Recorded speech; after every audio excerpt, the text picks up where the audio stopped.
Hello student, पिछले video में हमने मनोविज्ञान का अर्थ और उसकी परिभाषा के बारे में जाना था। साथ ही मनोविज्ञान के क्या महत्व है ये पढ़ा था। आज के इस वीडियो में हम मनोविज्ञान के विषय क्षेत्र या स्कोप ऑफ साइकोलॉजी के बारे में पढ़ेंगे। मनोविज्ञान में मानव व्यवहार का अध्ययन किया जाता है, अर्थात जहाँ पर भी मानव होगा वहाँ उसका व्यवहार होगा, और यदि वहाँ व्यवहार होगा तो वहाँ मनोविज्ञान होगा। अतः मनोविज्ञान का विषय क्षेत्र जो है वो बहुत ही व्यापक होगा, क्योंकि मानव सर्वत्र है, सब जगह पर है, वहाँ पर मनोविज्ञान होगा। तो मनोविज्ञान के विषय क्षेत्रों को यहाँ दो भागों में विभाजित किया गया है। एक होता है सैद्धांतिक मनोविज्ञान, थ्योरेटिकल या प्योर साइकोलॉजी। इस शाखा में या यूँ कहे कि इस मनोविज्ञान के अंतर्गत विभिन्न प्रकार के व्यवहार जो है उसका अध्ययन किया जाता है और उसके बाद सिद्धांतों का निर्माण किया जाता है। और दूसरा होता है अप्लाइड साइकोलॉजी। इसमें क्या होता है कि जो भी सिद्धांत ज्ञात है मनोविज्ञान के, उन सिद्धांतों को लागू किया जाता है, इसलिए इसको व्यवहारिक मनोविज्ञान भी कहा जाता है। क्षेत्र की अगर बात करें तो सैद्धांतिक मनोविज्ञान में असामान्य मनोविज्ञान है, व्यक्ति मनोविज्ञान है, सामाजिक मनोविज्ञान है, बाल मनोविज्ञान है, प्रयोगात्मक मनोविज्ञान है, विकासात्मक मनोविज्ञान है, तुलनात्मक मनोविज्ञान है, दैहिक मनोविज्ञान है। जबकि अप्लाइड साइकोलॉजी के क्षेत्र की अगर बात करते हैं तो नैदानिक मनोविज्ञान है, शिक्षा मनोविज्ञान है, परामर्श मनोविज्ञान है, राजनीतिक मनोविज्ञान है, सैन्य मनोविज्ञान है, कानूनी मनोविज्ञान है और औद्योगिक मनोविज्ञान है। तो हम एक एक करके इनके बारे में डिटेल में चर्चा करेंगे। सबसे पहले हम बात करते हैं असामान्य मनोविज्ञान की या एबनॉर्मल साइकोलॉजी। व्यवहार जो है उसके सामान्य मानक निर्धारित कर दिए गए हैं कि पर्टिकुलर व्यवहार इस तरह होना चाहिए। यदि वो व्यवहार जो है वो सामान्य मानकों से हटकर है तो फिर उसको असामान्य व्यवहार की दर्जा देंगे या असामान्य व्यवहार कहा जाएगा। तो मनोविज्ञान की इस शाखा में असामान्य व्यवहार एवं मानसिक विकार जो है उनके कारणों की एवं उपचार का अध्ययन किया जाता है। मनोविज्ञान की इस शाखा के अंदर असामान्य व्यवहार जैसे दिवा सपना है, स्मृति भ्रम है, सम्मोहन है या छोटी मोटी प्रॉब्लम जो होती है, मानसिक समस्याएं जो है, उनके आधारभूत कारणों का अध्ययन किया जाता है कि वो किन कारणों से हो रही है या इनके पीछे क्या कारण है। तो ये तो हो गया असामान्य मनोविज्ञान। दूसरी जो इसकी शाखा जो है वो है व्यक्ति मनोविज्ञान या इंडिविजुअल साइकोलॉजी। व्यक्ति मतलब इसमें व्यक्ति जो है उसके व्यवहार का अध्ययन किया जाता है। हर व्यक्तियों का व्यवहार जो होता है भिन्न होता है, ये हम देखते ही हैं कि सभी व्यक्तियों का व्यवहार एक जैसा नहीं होता। व्यक्ति यदि अलग है तो उसका व्यवहार भी भिन्न है। तो इस शाखा के अंदर यही चीज अध्ययन किया जाता है कि आखिर में अलग अलग व्यक्तियों में व्यवहार अलग अलग क्यों होता है। साथ ही साथ इसमें व्यवहार के कारण से होने वाली जो भी समस्याएं जो है उसका भी इसमें अध्ययन किया जाता है।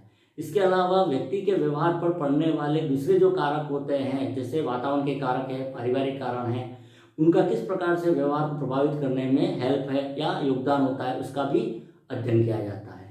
तो ये तो हो गया व्यक्ति मनोविज्ञान। तीसरा जो है वो है सामाजिक मनोविज्ञान। व्यक्ति जो है उसका अध्ययन किया जाता है अकेले का, तो वो तो हो गया व्यक्तिगत मनोविज्ञान। वही व्यक्ति यदि समूह में है, समाज के अंदर है और अध्ययन किया जाएगा तो वो हो जाएगा सामाजिक मनोविज्ञान। मीन्स यहाँ पर क्या होता है, मेनली सामाजिक संबंधों का अध्ययन किया जाता है। व्यक्ति जब समूह में है उस समय वो किस प्रकार का व्यवहार करता है, या एक तरह से कहा जाए कि समाज जो है उसके बीच में क्या अंतर संबंध है, उसका अध्ययन किया जाता है। साथ ही साथ सामाजिक संबंधों का व्यक्ति के व्यवहार पर क्या प्रभाव पड़ता है, उसके विचारों पर क्या प्रभाव पड़ता है, उसकी भावनाओं पर क्या प्रभाव पड़ता है, उसके इमोशन जो है या सोच उस पर क्या प्रभाव पड़ता है, इसका भी अध्ययन किया जाता है। साथ ही साथ समाज जो है उसकी मनोवृत्ति क्या है, उसका भी अध्ययन किया जाता है। तो कुल मिला के व्यक्ति जो है जब समाज में है उस समय अध्ययन जो करते हैं मनोविज्ञान का, वो सामाजिक मनोविज्ञान हो जाएगा। फिर अगली एक शाखा है बाल मनोविज्ञान या चाइल्ड साइकोलॉजी। नाम से ही चाइल्ड मतलब बचपन, तो इसमें बाल जो होते हैं या बच्चे जो होते हैं उनके मनोसमस्याओं या मनोविज्ञान का अध्ययन किया जाता है। इसमें बाल्यावस्था में आने वाली जो भी समस्याएं जो है उसका अध्ययन किया जाता है। इस मनोविज्ञान के अंतर्गत बच्चे जो है उसका विकास कैसे होता है, उसके भाषा का विकास कैसे होता है, बच्चे जो होते हैं उसकी रुचियाँ क्या है, बच्चों की मनोवृत्तियाँ क्या होती है, बच्चों में भावनात्मक विकास कैसे होता है, इन सब का अध्ययन किया जाता है। साथ ही साथ बच्चे के विकास के ऊपर पड़ने वाले दूसरे जो प्रभाव जो होते हैं, पर्यावरण कारण आदि का भी इसमें अध्ययन किया जाता है। तो ये तो हो गया बाल मनोविज्ञान। अगली जो शाखा है प्रयोगात्मक मनोविज्ञान या एक्सपेरिमेंटल साइकोलॉजी। व्यवहार जो होते हैं उसके कुछ पहलू ऐसे भी होते हैं जिस पर प्रयोग करना संभव है।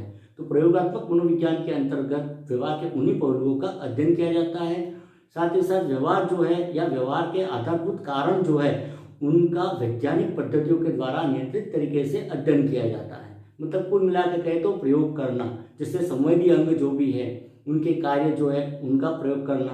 तो प्रयोग जिस पर किए जाते हैं वो प्रयोगात्मक मनोविज्ञान हो जाएगा। और व्यवहार के अंतर्गत कुछ चीज़ें ऐसी होती है जिस पर प्रयोग करना संभव है, तो वो प्रयोगात्मक मनोविज्ञान के अंतर्गत आएगा। फिर आता है तुलनात्मक मनोविज्ञान। तुलनात्मक मनोविज्ञान तुलना करना, मतलब कंपैरेटिव साइकोलॉजी। इसमें विभिन्न जातियों के मनोविज्ञान जो है उसका अध्ययन किया जाता है और उनका आपस में तुलना की जाती है।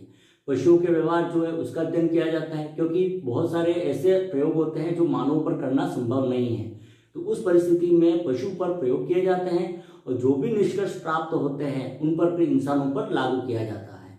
इसके अलावा पशु और मानव उन दोनों के व्यवहारों का अध्ययन किया जाता है, उनमें क्या विभिन्नता है या उनके व्यवहारों में क्या समानता है उनका अध्ययन किया जाता है। तो ये तो हो गया तुलनात्मक मनोविज्ञान या कंपैरेटिव साइकोलॉजी, क्योंकि इसमें तुलना की जाती है इसलिए। एक होता है विकासात्मक मनोविज्ञान। विकासात्मक नाम से ही डेवलपमेंटल साइकोलॉजी, विकास, तो मानव जो है उसके विकास की विभिन्न अवस्थाएं जो होती है, जैसे शिशुअवस्था, बाल्यावस्था, किशोरावस्था, वयस्कावस्था और वृद्धावस्था। इसमें व्यवहार के अंतर्गत क्या परिवर्तन होते हैं या इस अवस्थाओं में व्यवहार जो है उसका अध्ययन किया जाता है। हम देखते हैं ये बच्चे का व्यवहार अलग होता है, वही बच्चा जब बड़ा होता है उसका व्यवहार बदलेगा, वही बच्चा जब किशोरावस्था के अंदर जाएगा उस समय भी उसका व्यवहार भिन्न होगा, वही वयस्कावस्था में भी व्यवहार भिन्न होगा और उसका व्यवहार वृद्धावस्था में भी भिन्न हो जाएगा। तो आखिर में ये भिन्न भिन्न किस प्रकार से होता है या विकास के साथ साथ व्यक्ति के व्यवहार में किस प्रकार से परिवर्तन होता है उसका अध्ययन किया जाता है। मुख्य रूप से देखा जाए तो इस शाखा में बालक या यूं कहे कि शाखा में मानव की वृद्धि और विकास का अध्ययन किया जाता है, साथ ही साथ उसके विकास को प्रभावित करने वाले जो भी कारक है या उसको व्यवहार को निर्धारित करने वाले कारकों का अध्ययन किया जाता है। तो ये तो होगी डेवलपमेंटल साइकोलॉजी या विकासात्मक मनोविज्ञान। एक होता है दैहिक मनोविज्ञान या फिजियोलॉजिकल साइकोलॉजी। मानव शरीर और मानव व्यवहार, क्योंकि शरीर ही व्यवहार कर रहा है तो व्यवहार का आधारभूत कारण जो है वो मानव शरीर भी है। मानव शरीर के कुछ अंग जो होते हैं वो व्यवहार का निर्धारण करते हैं, जैसे हमारी आँख है, हमारा ब्रेन है, हमारे सेंसरी ऑर्गन है, इसके अलावा हार्मोन है, तंत्रिका तंत्र है, ये सब व्यवहार को निर्धारित करते हैं। तो मनोविज्ञान की इस शाखा के अंतर्गत मानव व्यवहार को निर्धारित करने वाले जो भी अंग जो होते हैं या ऑर्गन जो है उनका ही अध्ययन किया जाता है, उनकी कार्य या फिजियोलॉजी का अध्ययन किया जाता है और साथ ही उसमें ये देखा जाता है कि ये अंग जो है वो व्यवहार को किस प्रकार से प्रभावित करते हैं या व्यवहार का निर्धारण कैसे करते हैं। यह एक तरह से जैविक मनोविज्ञान जो है उसकी एक शाखा हो सकती है या उसकी तरह ही एक शाखा है जिसमें व्यवहार के जैविक और शारीरिक आधार जो है उसका अध्ययन किया जाता है। तो ये तो हो गया सैद्धांतिक या प्योर साइकोलॉजी की शाखा है, जहाँ पर व्यवहार का अध्ययन करके फिर सिद्धांतों का निर्माण किया जाता है। सेकंड जो होती है वो होती है अप्लाइड साइकोलॉजी, जिसमें पहले से ज्ञात जो मनोविज्ञान के सिद्धांत है, नियम है, उनको लागू किया जाता है विभिन्न प्रकार के प्रयोगों के लिए या उपचार के लिए या विभिन्न कार्यों के लिए। और इसमें जो आती है वो है सबसे पहली तो नैदानिक मनोविज्ञान या क्लिनिकल साइकोलॉजी। नैदानिक मनोविज्ञान, क्लिनिकल साइकोलॉजी, ये मनोविज्ञान का सबसे बड़ा उपक्षेत्र या सबसे बड़ा विषय क्षेत्र कह सकते हैं। आजकल बड़े बड़े हॉस्पिटल जो होते हैं वहाँ पर साइकोलॉजी का अलग से डिपार्टमेंट होता है। इसके अलावा साइकोलॉजी के स्वयं ही हॉस्पिटल होते हैं और यहाँ पर क्या होता है, मानसिक रोग जो होते हैं या असामान्य व्यवहार, उनके कारणों का, उनके लक्षणों का, उनके प्रकारों का, उनके निदान या डायग्नोसिस का और साथ ही साथ उनके उपचार का अध्ययन किया जाता है। इसके अलावा मानसिक रोग जो है या असामान्य व्यवहारों पर रिसर्च भी किया जाता है। मनोविज्ञान की इस शाखा या क्लिनिकल साइकोलॉजी में 3 प्रमुख लोग होते हैं बड़े बड़े हॉस्पिटलों के अंदर। एक होता है क्लिनिकल साइकोलॉजिस्ट, ये साइकोलॉजी के अंदर MD, PhD या MA किया हुआ होता है। ये बंदा जो होता है या ये व्यक्ति जो होता है वो मानसिक रोग जो है उनके कारणों का पता लगाता है, साथ ही साथ विभिन्न प्रकार की पद्धतियों के द्वारा उनका इलाज भी करता है। एक होता है साइकेट्रिस्ट, ये डॉक्टर होते हैं जो साइकेट्रिक में MD किए हुए होते हैं। ये मानसिक रोग जो है उनका उपचार करते हैं दवाइयों के माध्यम से या विभिन्न प्रकार की थेरेपियाँ जो होती है पद्धतियाँ, उनके माध्यम से उनका उपचार भी करते हैं। एक होता है साइको एनालिस्ट। साइको एनालिस्ट जो होते हैं ये मेनली रिसर्च का काम करते हैं। ये मनोविकार जो होते हैं उनके कारणों का, उन कारणों पर रिसर्च करने का ये कार्य करता है।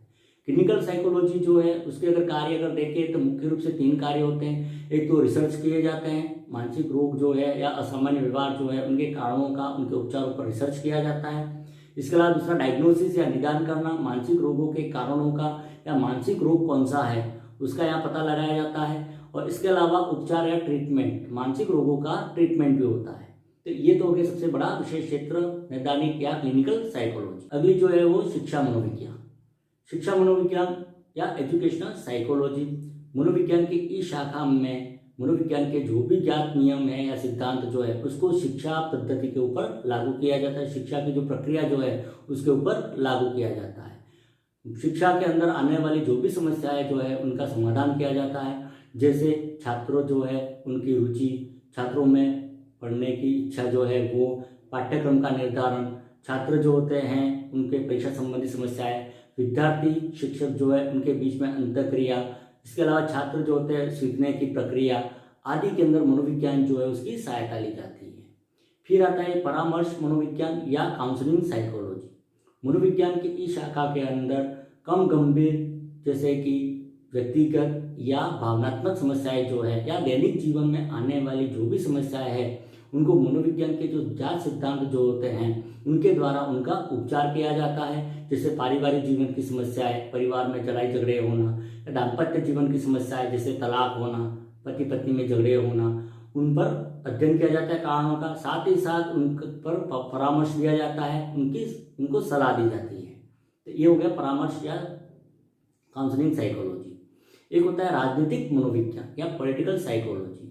मनोविज्ञान की इस शाखा के अंतर्गत राजनीतिक प्रक्रियाएं जो है जैसे जनमत है, चुनाव प्रचार है, चुनाव है, पार्टी का नेतृत्व है, ये सब जो है इन सब पर का अध्ययन किया जाता है। मनोविज्ञान जो है उसके द्वारा लीडर जो है टीम नेतृत्व का चयन करना वो किया जाता है। अक्सर टीवी पे एग्जिट पोल आते हैं कि एग्जिट पोल मेनली लोगों की जो सोच जो होती है, मनोवृत्ति, उसके आधार पर ही पर्टिकुलर पार्टी जो है विजेता होगी वो घोषणा करते हैं। इसके अलावा लीडर जो है उसका चयन करना, पार्टी का लीडर चयन करना, तो वो चयन भी लोगों की मनोवृत्ति जो है या लोगों की जो सोच जो है उसका पता लगाया जाता है मनोविज्ञान के द्वारा और उसके बाद उसका चयन किया जाता है। तो इस तरह से राजनीति में भी मनोविज्ञान का बहुत बड़ा योगदान है। फिर सैन्य मनोविज्ञान, तो सैन्य मनोविज्ञान जो है या मिलिट्री साइकोलॉजी, इसमें सैनिक जो है उनका प्रशिक्षण है, सैन्य अधिकारियों का चयन है, सैन्य मनोबल होता है आदि में मनोविज्ञान की सहायता ली जाती है। साथ ही साथ सैनिक जो होते हैं उनकी मनोदशा क्या है, युद्ध के समय उनकी मनोदशा क्या रहेगी, इसके अलावा सैनिक जो है उसके मानवीय संबंध कैसे हैं या मानव के प्रति वो कैसी सोच रखता है, इसका भी मनोविज्ञान के द्वारा पता लगाया जाता है। साथ ही साथ युद्ध के समय जो भी फियर होता है, डर होता है या साइकोलॉजिकल जो भी प्रॉब्लम आती है उसका मनोविज्ञान की सहायता से उनको सॉल्व किया जाता है। तो ये तो हो गया सैन्य मनोविज्ञान। एक होता है लीगल साइकोलॉजी या कानूनी मनोविज्ञान। कानूनी मनोविज्ञान जो है ये मेनली अपराध जो होते हैं उससे संबंधित है कि अपराध करते समय अपराधी की मानसिक दशा कैसी थी, वो भी मनोविज्ञान के द्वारा पता लगाया जाता है। इसके अलावा किसी अपराधी पर मुकदमा चलाया जाना है या नहीं, उसका भी मनोविज्ञान जो है उसके द्वारा पता लगाया जाता है। इसके अलावा अपराध जो है उसकी इच्छाएं, अपराध करने वाले का अभिप्रेरणा स्तर, अपराधी के सुधरने की गुंजाइश, इसके अलावा अपराधियों का पुनर्वास आदि में मनोविज्ञान की सहायता ली जाती है। तो वो तो गया कानूनी मनोविज्ञान। एक होता है औद्योगिक मनोविज्ञान या इंडस्ट्रियल साइकोलॉजी।